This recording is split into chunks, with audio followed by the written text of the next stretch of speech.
مشہور بالی ووڈ اداکار سنیل دت کا تعلق پاکستان سے رہا ہے۔ انہوں نے اپنے ایک انٹرویو میں پاکستان سے اپنے تعلق کی یادیں تازہ کی تھیں۔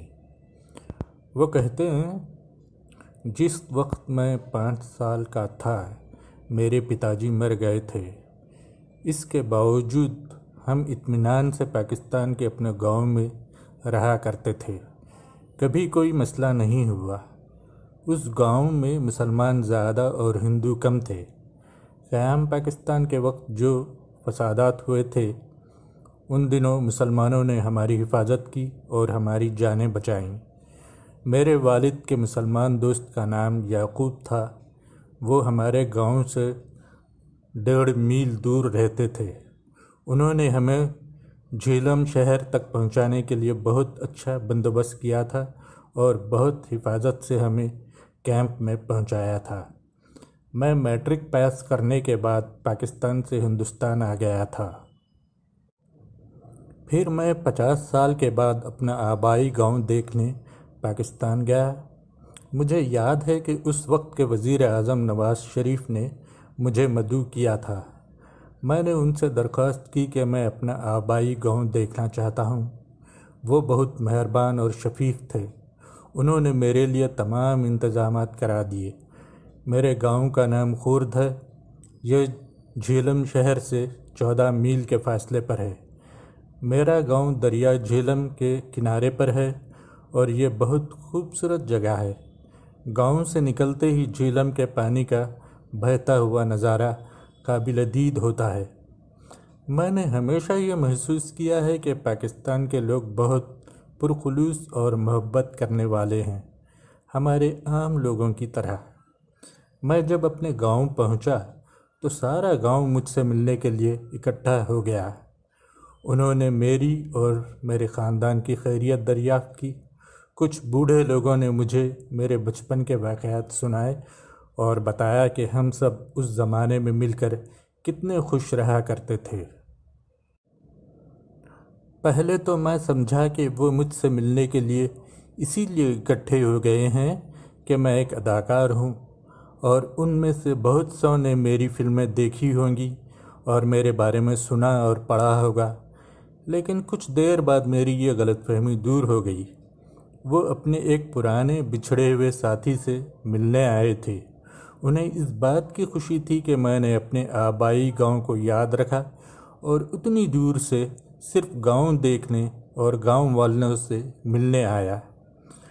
انہیں ایسا لگ رہا تھا جیسے ایک بچھڑا ہوا رشتہ دار آ گیا ہے، اور مجھے بھی ایسا ہی لگا جیسے میں کافی عرصے بعد اپنے رشتہ داروں سے ملنے آیا ہوں۔ ہم گاؤں کے لوگ بہت مخلص اور پیار کرنے والے ہوتے ہیں۔ گاؤں کے نوجوانوں نے ہاتھوں میں کپڑے کا ایک بڑا بینر اٹھا رکھا تھا جس پر لکھا تھا، سنیل دت ہمارے گاؤں خورد میں خوش آمدید۔ بعد میں انہوں نے یہ بینر لپیٹ کر مجھے دے دیا۔ مجھے اپنے گاؤں میں بہت جوش و خروش اور محبت ملی۔ وہ سب لڑکے جو میرے ساتھ پڑھا کرتے تھے مجھ سے ملنے کے لیے آئے اور ہم نے پرانی یادیں تازہ کی۔ میں ان عورتوں سے بھی ملا جنہیں میں نے 10-12 سال کی بچیاں دیکھا تھا، مگر اب وہ 60-65 سال کی بوڑھی عورتیں ہو چکی تھیں۔ اب وہ میرے ساتھ کھیلنے والی بچیاں نانی دادی بن چکی تھیں۔ انہوں نے بھی بچپن کے بہت سے دلچسپ واقعات اور شرارتوں کی یادیں تازہ کی۔ اس ماحول میں جا کر میں تازہ دم ہو گیا۔ مجھے بمبئی میں اتنا مزہ نہیں آیا تھا جتنا کہ اس کھلی فضا اور پاس ہی دریا کے بہتے ہوئے پانی کو دیکھ کر آ رہا تھا۔ سب میرے بھائی کو پیار سے سومو کہہ کر پکارا کرتے تھے۔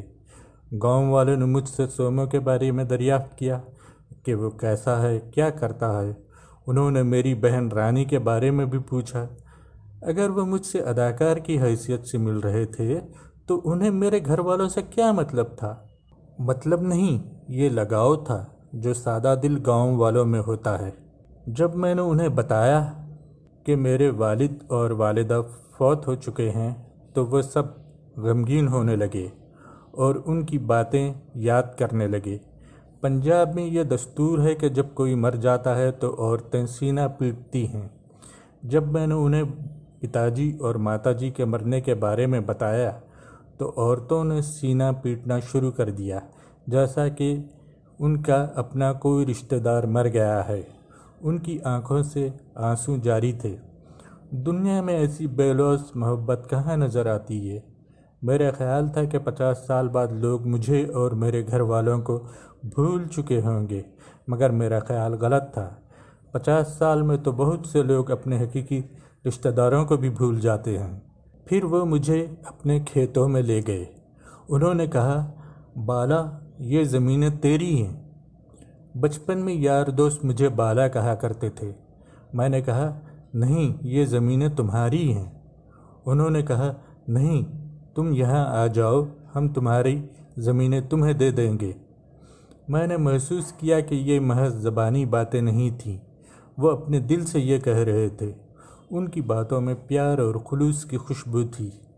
میں ایک ایکٹر اور ڈائریکٹر ہوں، چہروں سے دلوں کا اندازہ لگا سکتا ہوں، یہ جان لیتا ہوں کہ یہ شخص جھوٹ بول رہا ہے یا سچ۔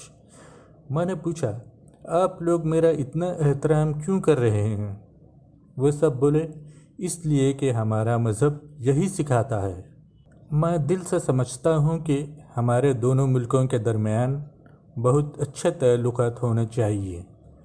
اگر ایسی کوئی تحریک چلائی جاتی ہے تو مجھے بہت خوشی ہوتی ہے۔ نفرت ختم ہونی چاہیے۔ ہم دوست بن کر کیوں نہیں رہ سکتے؟ ویسے بھی میں اہنسا کا قائل ہوں، یعنی امن اور سکون۔ الگ الگ مذہب ہونے کے باوجود ہم محبت پیار سے رہ سکتے ہیں۔ مذہب جو بھی ہو، ہم انسان بھی تو ہیں۔ دوستی ہوگی تو دونوں ملکوں کو معاشی فائدہ ہوگا۔ میں اس سلسلے میں کچھ کام کر سکوں اور دو بچھڑے ہوئے ناراض دوستوں کو ملا سکوں۔ میری خواہش ہے کہ ہم دونوں ملک ترقی کریں، خوشحال ہوں، ہماری معیشت پر دوسرے رشک کریں، بے روزگاری اور جرائم کا خاتمہ ہو جائے۔ کچھ بھی ہو، یہ نفرت اور بے اعتمادی اب ختم ہونی چاہیے۔ ہتھیاروں پر خرچ ہونے والی رقم تعلیم، صحت اور لوگوں کو صاف پانی فراہم کرنے کے لیے استعمال ہو۔ ہمارا مذہب کوئی بھی ہو، ہمارا میل جول اور محبت قائم رہنی چاہیے۔